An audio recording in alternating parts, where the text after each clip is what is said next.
Hello, sisters in ministry out there. Hello, sisters in faith out there. It is Reverend Jocelyn, and welcome to an hour committed to helping you to start a business, a faith based business, or the ministry that God has put on your heart. Now, today, we are talking about a subject that is real for any woman of God out there. Have you ever felt like you were straight running on a treadmill? You were like running for your life. Like you got this going on over here. You got these obligations. You're a wife. You're a mother. You got church. You got like work. You might be in school. You got your business that you're trying to build, the ministry. You feel like you're pulling your hair out. Well, if that's you, this is the episode that you want to take notes on. You want to make sure that you are fully listening to, because we're going to help you to find a rhythm when it comes to your work in ministry. Now, if this is your first time tuning in, welcome. So glad that you are here. I'm going to invite you to first do a favor and subscribe so you never miss an episode. But also, I want to know who's here, whether you're watching the replay or you're watching live. Let me know who is here. We have Sheila's in the house. Hey, Sheila, good to see you. Owsley Resources. All right. Oh, Diana. Diana, good to see you. Welcome, welcome, welcome. All right. Definitely roll call in the chat if you're watching live or the replay, so I can definitely give you a shout out. Now, again, for today, I really felt compelled to talk about this subject because for so many sisters who are doing work for the Lord, we are burnt out. And I say we because I'm included. I have to press forward in this area myself and do my best to set some boundaries. And so I'm going to be sharing with you some things that I'm learning, some things that I've applied that have helped me to be at a place where I can serve from a fuller cup versus try to pour from an empty cup. One saying that I've heard from someone that I was like, this is really good. She said, you cannot pour poorly. You can't pour when everything from your cup is completely empty. And some of us, we don't eat for real. So we have to shift some things around in how we do business, whether it's in the marketplace or in ministry. So the first thing that I want to talk about is important versus urgent. And it brings me back to many years ago. I used to drive a 2004 Toyota Corolla, and I was always working jokes that people would make about me and my Corollas. First, I had that car forever. Corollas could drive forever.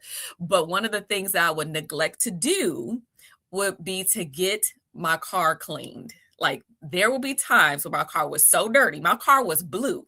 Sometimes people would look and be like, is that car, like, what color is that car? You know, have you ever had someone like draw like a line with their thumb saying, clean me? Like people would do that with my car. It was terrible. And I know that I'm like, okay, I don't want to drive around with a dirty car. But the thing that I always prioritized with that car was getting my oil changed. That I did not mess around with, because when it came from something on the external, which looked good for other people, versus the internal work around getting that oil change, so that car kept running, I was on top of my game. Now, why do I share this? Because when it comes to prioritizing, there's only so many hours in a day. And sometimes, yes, there's things that are nice to do, like when it comes to things that you might want to do for your business, your work, school. But then there's those things that they are so vital that if you don't take care of these things, you can find yourself on the side of the road with your engine blowing out because you never got an oil change, which is important, is a cornerstone to the upkeep of your car. So one of the first things that I want to talk about with you is, what is your cornerstones? What are the cornerstones in your life? What are the cornerstones of your day? And I'm going to lead you with one that I believe we should consider being a cornerstone for us every day. And that is being spiritually grounded and having our quiet time with the Lord. Now, yes, it is very tempting to get up first thing in the morning, grab this nice little cell phone here and start scrolling on social media or check email or jump out of bed and just start the rat race right away because we got so much work to do. Trust me, I've done that before too. But every time I regret it because I can tell when I've skipped out on my quiet time with the Lord. I can tell in terms of my patience, in terms of like being anxious. And so for me, one of the things that I'm learning is that a cornerstone of my day is time with the Lord. And that is first thing, like priming yourself, priming your mind, priming your spirit, putting your spiritual guard around you so that when you do step out on the day in the day and you might have an attack from the enemy, you might have to deal with certain challenges in the workplace, you're already undergirded and strong, right? And so that is a cornerstone. When we think about cornerstone, it's referred to in the Bible quite a bit, but there's one scripture. Welcome, Dr. Arlene. I see you, sister. There's one scripture that speaks to it. And before I bring that up on the screen, cornerstone was definitely something often referred to in biblical times as a part of the building that was essential to the structure, to the foundation. It was the most important part of the building. It was the anchor. Without the cornerstone being in place, then everything could fall apart. Right. And when you think about that, that is how we want to guard our day. Ephesians 2:20-21, having been built on the foundation of the apostle and the prophets, Jesus Christ himself being the chief cornerstone of our life, in whom the whole building being fitted together grows into the holy temple of the Lord. And so we know that that is a cornerstone for us, our spiritual foundation, our strength for the day. But once we have that in place and we guard that time, my question for you, and I invite you to put this in the chat for me, are what are some of the other cornerstones of your day? What are some key activities that you say it needs to be prioritized? It needs to be something that you make sure that you build time around this thing. Maybe it's your health. Maybe it's time with the kids. Uh, Maybe it's just something like meditation. Whatever that is, what are the cornerstones of your day? And what can you do to make sure that that time is kept sacred and is guarded? You know, there's this analogy or this metaphor, if you will, a jar, an empty jar representing our time. It's fixed. It cannot be stretched anymore, right? Now, the cornerstones or the rocks that we have in our life, we want to put those in the jar first. We want to make that a priority first. But then after we put those things like our prayer time, we put in time with the kids, our health, rest, whatever those things are, then we can put some of the smaller rocks around that in the jar as well. And those rocks will fit in around those big rocks. And then we finally put the sand in last, which is the busy work. That's the stuff that can be distractions. We get to that if we have time. But a lot of times we have things in reverse where we will try to put the sand in first, all the distractions, all the like just things that really don't bear fruit. And then we try to get the rocks in and the other stuff in, and we don't have any room for it because we filled it up with the sand. And so we want to be clear about the cornerstones of our life. So Sheila says, me time is a cornerstone. Good for you, Sheila. Yes, I'm working on getting more me time in. Dr. Arlene, yes, health. I know that's a core value for you. Anybody else who wants to put in the chat or comments, what are some cornerstones that you're committed to in your life? This is foundational. Now, after you determine your cornerstones, one of the things that we want to make sure that we have in mind is also identifying the distractions in our lives, because distractions, let me tell you, they can be so sneaky. we we sometimes have a difficulty recognizing distractions because they can be actually good things.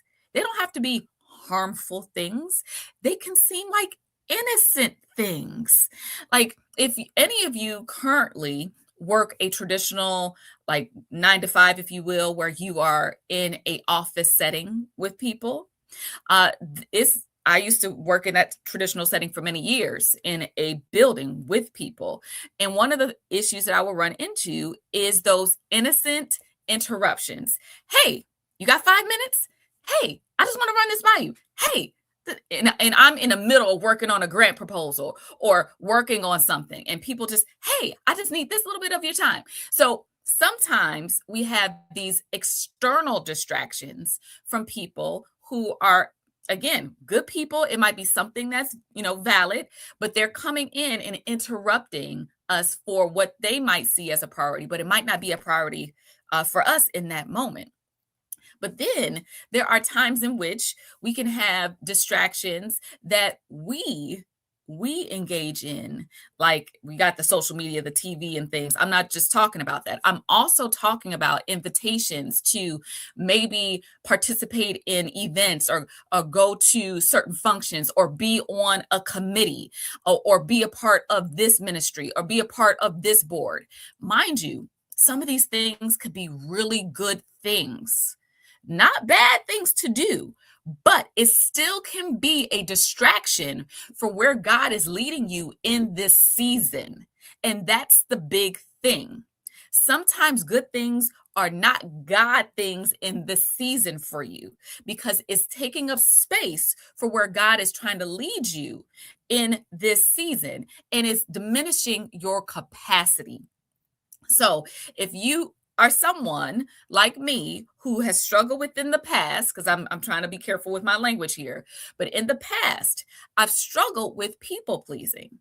Where if someone would ask me to go somewhere, to be on a committee, to speak somewhere, I would feel bad about saying no. And I also had a FOMO effect, fear of missing out. Oh, like, am I missing out on an opportunity? It like, should this be something I'm doing? Like, maybe this is something that's a good thing. Should I try to give it a try? Fear of missing out can have you all over the place. And what happens if we're trying to do too much, if we are so busy saying yes, then we are saying no to the things that are actually important to where God is leading us to. And so we have to get to a place where our yes is meaningful. And our yes is going to be meaningful when we learn to say no to certain things. Okay, I see. Diana's like me. Learn to say no. Yes, yes, yes, yes, yes. I hear you. So asking you to evaluate, what are some of the things that I have on my plate in this season? And are they potential distractions, even if they are good things? Maybe it's something where I just need to kind of take a step back in those areas so I can make time to focus on the priorities. Now, as you are identifying distractions, this is one of the things that I've learned can be very helpful, is to protect your time by blocking your time. This is a habit that I have, especially during my work week, Monday through Friday. I will have certain days where I dedicate it to certain activities, right? So, for example, Mondays tend to be the day in which I am meeting with my team. So I have team meetings typically on Mondays, and then in the evenings I do group coaching calls. So Mondays are a heavy meeting day. On Tuesdays, I'm typically getting poured into. I usually have coaching sessions with the people who are coaching me. And then I also do coaching with other women as well on Tuesdays. And then I do outreach on Thursdays. I do sales and outreach a lot of times on Thursdays. You notice I skip Wednesday because Wednesday is a day where I take no meetings. I don't take meetings on Wednesdays. And I'm going to explain why in a minute. But Wednesdays is no meeting day. And then Fridays is typically content creation day for me, where I am creating videos and recording and all that. Okay. So Each day typically has a focus and a set of activities that I engage in. Why? Because I like to stay in the same mode for certain activities for an extended period of time. This helps me to avoid what they call switching cost. Now, switching cost is a thief of your time. Okay. Switching costs is when you are working on one particular task. Say, for instance, you are doing something that is extremely creative, like you are writing your book or you are preparing like a video and you're in that mode. And then all of a sudden you have a meeting with your accountant slap dab creative mode. That is going to completely take you out of that element because you're using different sides of the brain. It's different, is a completely different task. And it's going to require you to have to almost reboot the brain to get into that mode so you could be best suited for that task. And I actually have printed off some stats to show you how costly switching costs can be for you if you don't get that under control. Okay. So switching cost happens with the example I said earlier with those micro interruptions. If someone says, "Hey, can I talk to you for a minute while you're writing your book?" It takes you about 2 to 5 minutes to recover from that. Even if you don't answer, your brain loses the thread of your current thought and you have to reboot it. All right. So that's 2 to 5 minutes. Brief social interaction for a little bit. Like, say, for instance, you like, let me just check social media for a minute. Little, I just want to give a break from the task. It could take you 10 to 15 minutes to recover. But context switching, that's when you switch from doing, again, a creative task to you doing something that's analytical. It can take you up to 20 minutes for your brain to have a complete mental reset where you're at optimal level. That is costly. And what they find is people who constantly are switching from this task to this task without any rhyme or reason, with having your schedule essentially all over the place, you are more prone to make mistakes that way. And so this is something where I want you to think about what days does it make sense for you to work on certain tasks, and can you have a batch approach where you batch certain tasks at the same time, back to back meetings, back to a slot where you're doing nothing but writing so that you can have that focus and you can be at an optimal level. And sometimes if you are really focusing on something that requires bandwidth and it's a longer project, consider sprints. So there's certain days where I'm like, okay, I know that's going to be hard for me to get to this task during the week. Many of you right now, you might be working a 9 to 5. And then that 9 to 5 is not even 9 to 5. It might be 9 to 7. And you get home from work and it's late and you're tired. So you're like, man, but I got to work on my business. I got to work on this book. I got to work on this thing. Okay. Well, maybe you have sprints on Saturday morning where you know that no one else is even awake. You wake up super early and you're like, okay, I got 4 hours or I got 5 hours dedicated to this one task, and you consider it a sprint. They say, I'm going away for a weekend to work on this one thing so that you can get as possible. Okay, so I'm seeing Dr. Arlene say block. Right, Diana, schedule weekly Zoom meetings with your grandkids. Okay. So these are some of the priorities. Okay, so yeah, but same time away from my desk, even if not eating lunch. Woo, okay. As long as you're doing some self-care though, Diana, because that's something that happens to me sometimes. I'm working. I look up, I'm like, oh, I need to eat. Like, I need to make sure I'm feeding this vessel that God has given me, it happens. And so, ladies, as you're watching right now, talk back to me. Diana and Dr. Arlene are doing a great job of giving me feedback. But if you're watching live and you haven't said anything yet, I'm calling you out. Come on, share with me some of the things that you think that you might be able to do as it relates to batching your time. And what days of the week can you work on certain tasks that maybe you have been putting off? Now, another thing that I want you all to be thinking about is when you have the most energy for these tasks. Because it's one thing to say, okay, I am going to work on my book when I get home after a 14-hour workday. I'm gonna make time to work on this task. Your brain's fried. Your brain's fried. You don't have the energy to do this, right? Certain things you can do with low energy. It doesn't require much for you to fold towels. You don't have to be able to have all the juices flowing. But for certain things, it takes a great level of thought, of energy. And so it's important for you to think, what time of day will I have the most energy for this particular task? So if you're a morning person, great. Can I wake up 30 minutes earlier, an hour earlier, hour for like significant tasks so you can get the most done? And you know you'll be fresh after your devotional and you can work on that particular task. Okay. Or if you're someone who's more of a night owl, all right, great. If you have good energy, then put it at a time where you are at your best. Because for things that require your best, you want to be able to make sure that you're not giving it messy leftovers. Okay, so Sheila said, I see you. Sheila says, work on book 2 hours in the morning. That is awesome. Tip for you, Sheila. Now, if you are working on a book, there are some things to consider. How many of you right now are working on a manuscript, just like Sheila is? If you could put this in the chat for me, let me know. Or maybe you're aspiring to write a book.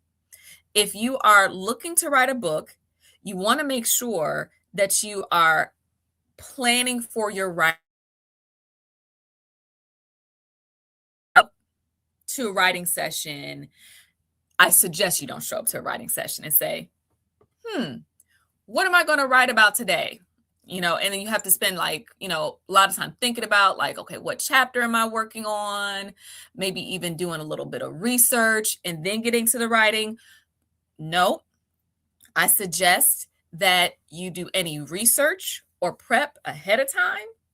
You know ahead of time what you are going to be focusing on. Like, I'm going to be focusing on chapter 2. I'm going to be writing these stories.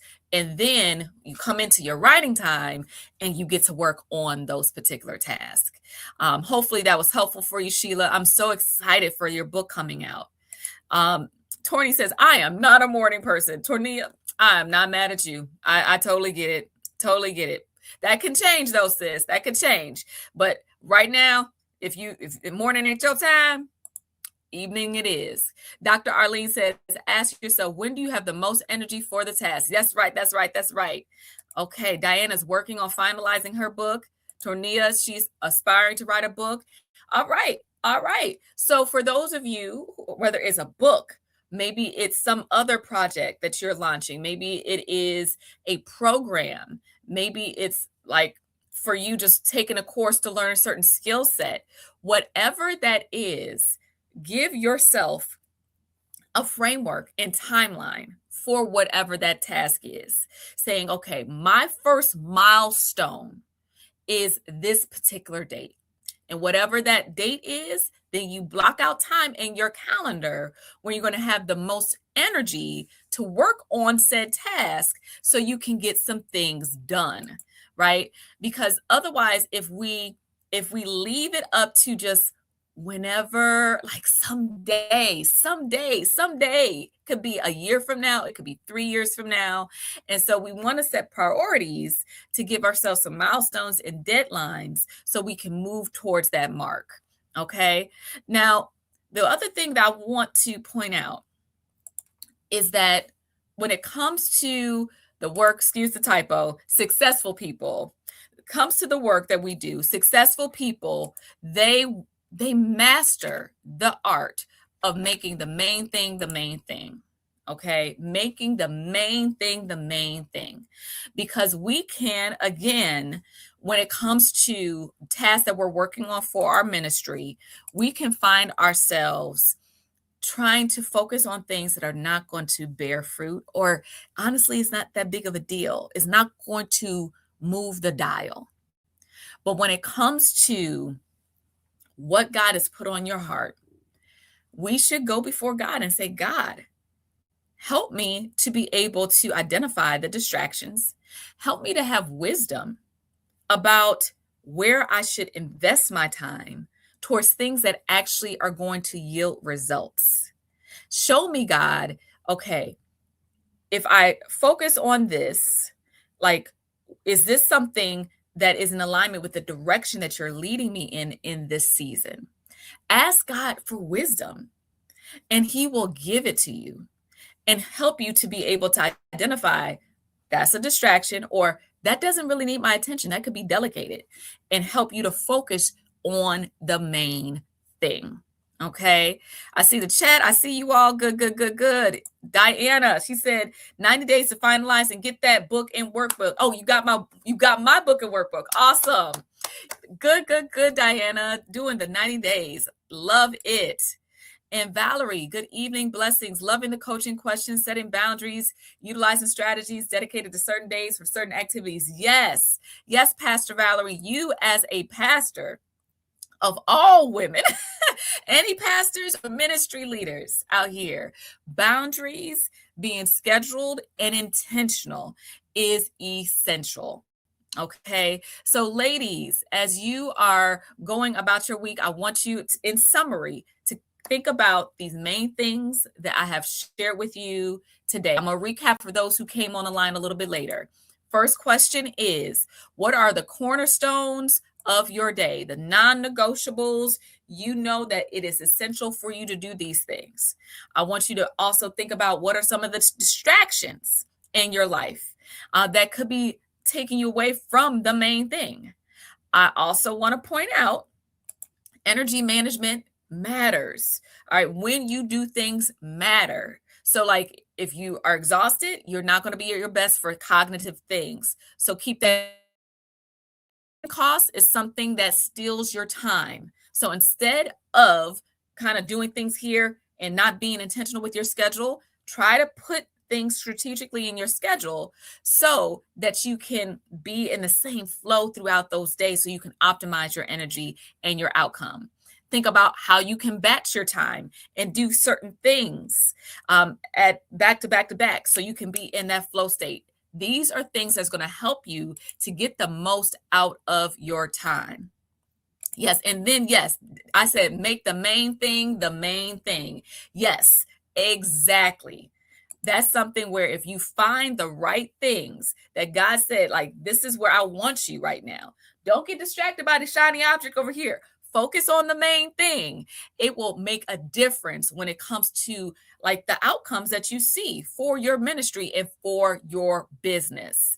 So if this has been helpful, and I see you, Pastor Valerie. Yes, time to meditate, time to journal, exercise. Awesome, awesome, awesome.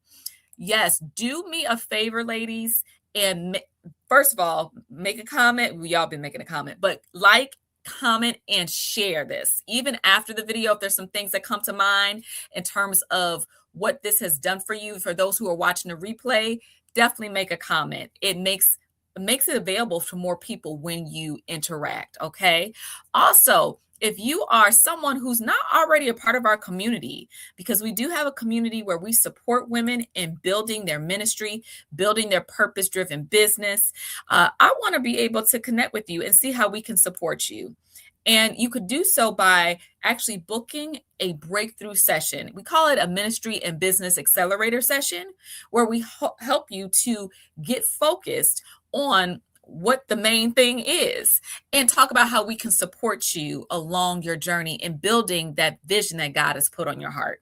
Again, this is for sisters who aren't already in our community. Those who are in our community, we already are going to make sure you're taken care of.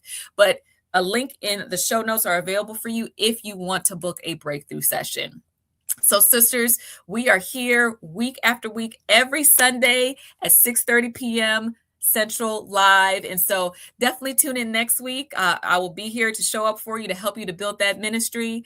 And so thank you again for watching and tuning in. You know, I love you, sisters, and I will be seeing you next week. Bye for now, everyone. Take care.